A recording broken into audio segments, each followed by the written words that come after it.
like to call the MDs of Royal West Online Marketing Private Limited, Mr. Narbal Singh.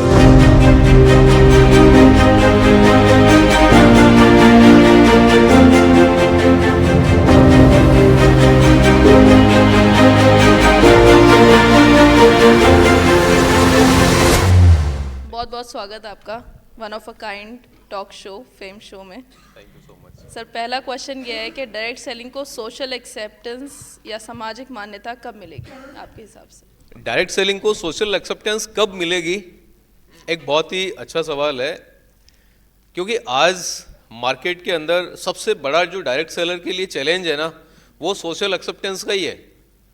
आज हर आदमी के पास में जहाँ भी जाता है तो जो सवाल आते हैं ना कि दो जोड़ने वाला या चेन सिस्टम है या लोन नहीं मिलता है, जैसे ओझा सर ने मिलाया कि बैंक में चले जाते हो कौन सा काम कर रहा है कि साहब लोन नहीं मिल रहा है, तो कहीं भी एक्सेप्टेंस नहीं है। आज डायरेक्ट सेलिंग इंडस्ट्री, मतलब आज 2024 में हम बैठे हुए हैं, डायरेक्ट सेलिंग इंडस्ट्री के लिए कानून बन गया है। डायरेक्ट सेलिंग इंडस्ट्री के लिए रूलिंग आई थी, उसके बाद आज लॉ बन गया है। और जो बात कर रहे हैं ना कि मंत्रालय की बात चल रही है कि जब डायरेक्ट सेलिंग इंडस्ट्री का एक अलग से मंत्रालय बन जाएगा, उस समय डायरेक्ट सेलिंग इंडस्ट्री को जो सोशल एक्सेप्टेंस है ना, एक्चुअली जब मिलने लगेगा।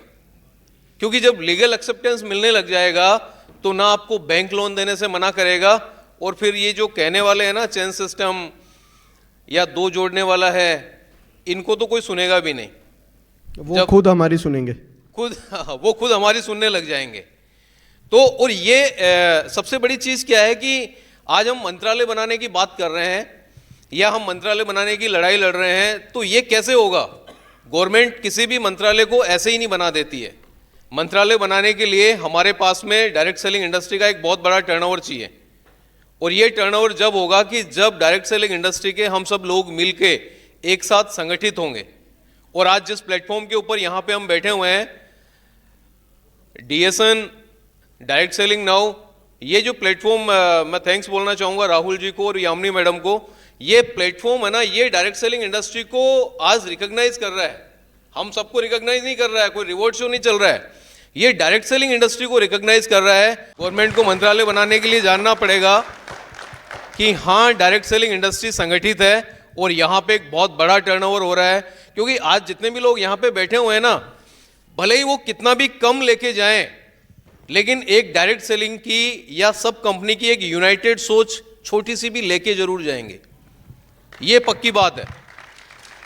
आज यहाँ पे जो परसेप्शन आप लोग लेके जाएंगे कि आज जैसे ओझा जी ने कहा कि आपको कोई भी टाई लगाया हुआ बंदा मिल जाता है ना मार्केट में, तो आज भी हम सोचते हैं कि अरे किस कंपनी का है, पता नहीं किस कंपनी का है, देखो इसको, पकड़ो इसको। ये डायरेक्ट सेलर ही करता है।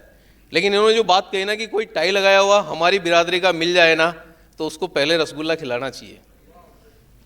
एक बंदे को आप रसगुल्ला खिलाओगे ना, तो वो एक बंदा कितने हजार बंदों को जाके बोलेगा कि साहब मेरे साथ में ऐसा कृत्य हुआ, तो उसकी सुन के कितने हजार लोग वो करने वाले हैं। तो सर, डायरेक्ट सेलिंग का जो एक्सेप्टेंस है ना, वो लीगली जब हमारे पास में ये चीज़ें होने वाली है, जब ये हमें ज़्यादा मिलने वाला है, और ये टाइम बहुत ज़्यादा लंबा नहीं है, आने वाले 3 से 4 साल के अंदर ये डायरेक्ट सेलिंग का एक्सेप्टेंस बहुत अच्छा मार्केट में मिलने वाला है। Very true sir, thank you. Sir, अगले क्वेश्चन पे चलते हैं।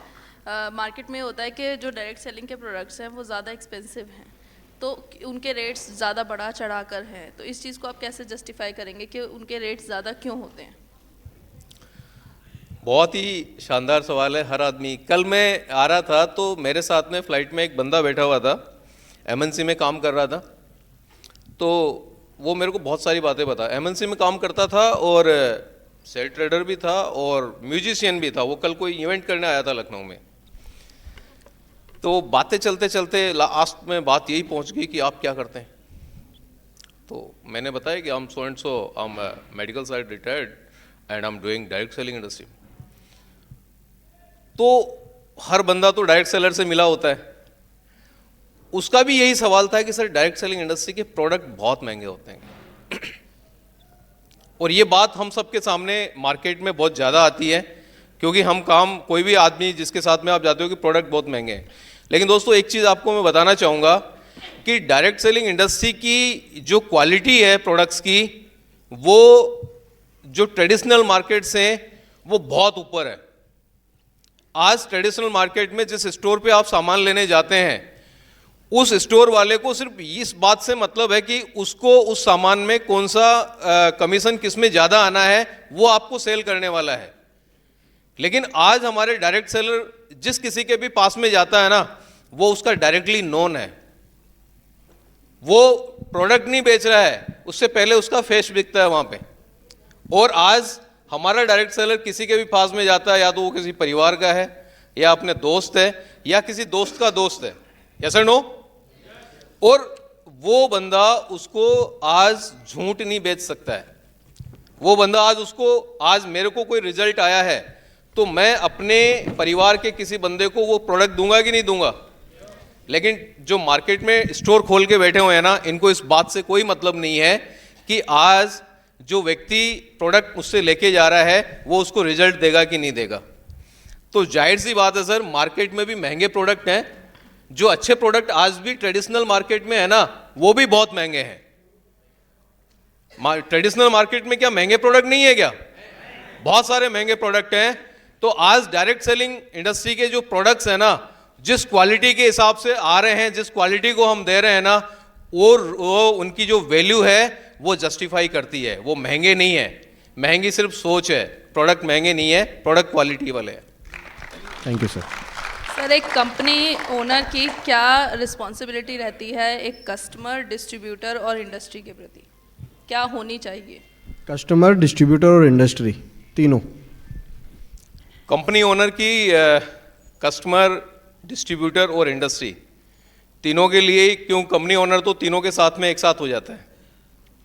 कस्टमर को भी सेटिस्फाई करना है, डिस्ट्रीब्यूटर को भी उसको एक अच्छे प्लान के साथ में सेटिस्फाई करना है, और इंडस्ट्री के लिए तो रिस्पॉन्सिबल है ही, क्योंकि हम सब लोग इंडस्ट्री के पार्ट हैं, यस और नो। तो इसके लिए हमारे एथिक्स सबसे ज़्यादा काम करते हैं। यदि हम एथिकल हैं, यदि हम अपने प्रोडक्ट्स अच्छा दे रहे हैं, यदि हम अपने डिस्ट्रीब्यूटर को पे आउट्स एंड प्रोडक्ट्स अच्छा दे रहे हैं, तो जाहिर सी बात है हमारी सब जगह जो रिस्पॉन्सिबिलिटी है वो जस्टिफाई करती है। तो हमें एथिकल होना बहुत ज़रूरी है। हमें इंडस्ट्री के लिए, डिस्ट्रीब्यूटर के लिए और कस्टमर के लिए यदि अपनी जिम्मेदारियों को निभाना है, तो हमें अपने प्रोडक्ट्स के प्रति, अपने पे आउट्स के प्रति, अपने इनकम प्लान के प्रति कंप्लीटली रिस्पॉन्सिबल और ऑनेस्ट रहना बहुत ज़रूरी है। एथिकल रहना बहुत ज़रूरी है sir. Thank you sir, thank you very much. Sir, rapid fire की तरफ चलते हैं। प्रोडक्ट रेंज कम या ज़्यादा, क्या ज़्यादा वर्क करता है? अपने अपने व्यूज हैं। देखो, सबसे बड़ी चीज़ क्या है कि इसमें सबसे दोनों ही चीज़ें बहुत इंपॉर्टेंट है। इसमें प्रोडक्ट रेंज कम या ज़्यादा से कोई इशू नहीं है। प्रोडक्ट्स क्वालिटी और अपना अपना जो परसेप्शन है या सेलिंग का वे है वो बहुत ज़रूरी है। अपनी अपनी पॉलिसीज है, अपनी अपनी पॉलिसीज है। प्रोडक्ट की क्वालिटी पर ज़्यादा एक्सपेंस करना चाहिए कंपनी को या पैकेजिंग पर? फर्स्ट यदि मैं बोलूँगा तो क्वालिटी पर एक्सपेंस करना चाहिए, लेकिन पैकेजिंग भी बहुत महत्वपूर्ण है, क्योंकि ज़्यादा अच्छी पैकेजिंग वाला कम क्वालिटी वाला प्रोडक्ट भी ज़्यादा बिकता है। फिर ऐसा एक बार बिकता है। यदि अच्छी आपकी पैकेजिंग है, आप किसी को फर्स्ट टाइम दे सकते हैं, लेकिन दोबारा नहीं लेगा। आपकी क्वालिटी अच्छी है तो हो सकता है आपसे वो दोबारा ले। तो फर्स्ट क्वालिटी आती है, देन पैकेजिंग। ट्रेनिंग फ्री होनी चाहिए, चार्ज होना चाहिए, या अचीवमेंट या ऑफर बेस्ड होनी चाहिए? डेफिनेटली अभी सर ने जवाब दिया कि बिन चार्जेस होनी चाहिए, फ्री नहीं होनी चाहिए। फ्री की वैल्यू नहीं होती, और फ्री में वो सीख के नहीं जा रहा बंदा। फ्री में आता है, फॉर्मेलिटी निभाने के लिए आता है। और यदि हमारा डायरेक्ट सेलर किसी को लेके भी आता है ना, तो फ्री में 10 लोगों को फालतू ले आता है, और वो आधी ट्रेनिंग भी अटेंड नहीं करते हैं। आपने कई बार हमने फ्री ट्रेनिंग्स भी करके देखी है। हम जो मैनेजमेंट में काम करते हैं, हमने ऐसा नहीं है कि फ्री ट्रेनिंग या ऑफर ट्रेनिंग नहीं करना चाहते हैं, हम भी करना चाहते हैं। लेकिन जब भी आप फ्री ट्रेनिंग करोगे, आपके पास सबसे कम स्ट्रेंथ आएगी। जब भी आप फ्री ट्रेनिंग करोगे, आधी ट्रेनिंग में आपके 50% से ज़्यादा लोग निकल जाएंगे। और जब भी पेड ट्रेनिंग करोगे, स्ट्रेंथ ज़्यादा आएगी, और आपके पास में पेड ट्रेनिंग के अंदर लोग लास्ट तक आपकी ट्रेनिंग सीख कर जाते हैं, लेके जाते हैं। सर, एक लास्ट क्वेश्चन कि बिजनेस प्लान जो होता है कंपनी का, वो ज्वाइनिंग ओरिएंटेड होना चाहिए या रीपरचेज बेस्ड होना चाहिए? क्या ज़्यादा काम करता है? रीपरचेज ओरिएंटेड होना चाहिए। Thank you thank you very much sir. Thank you so much.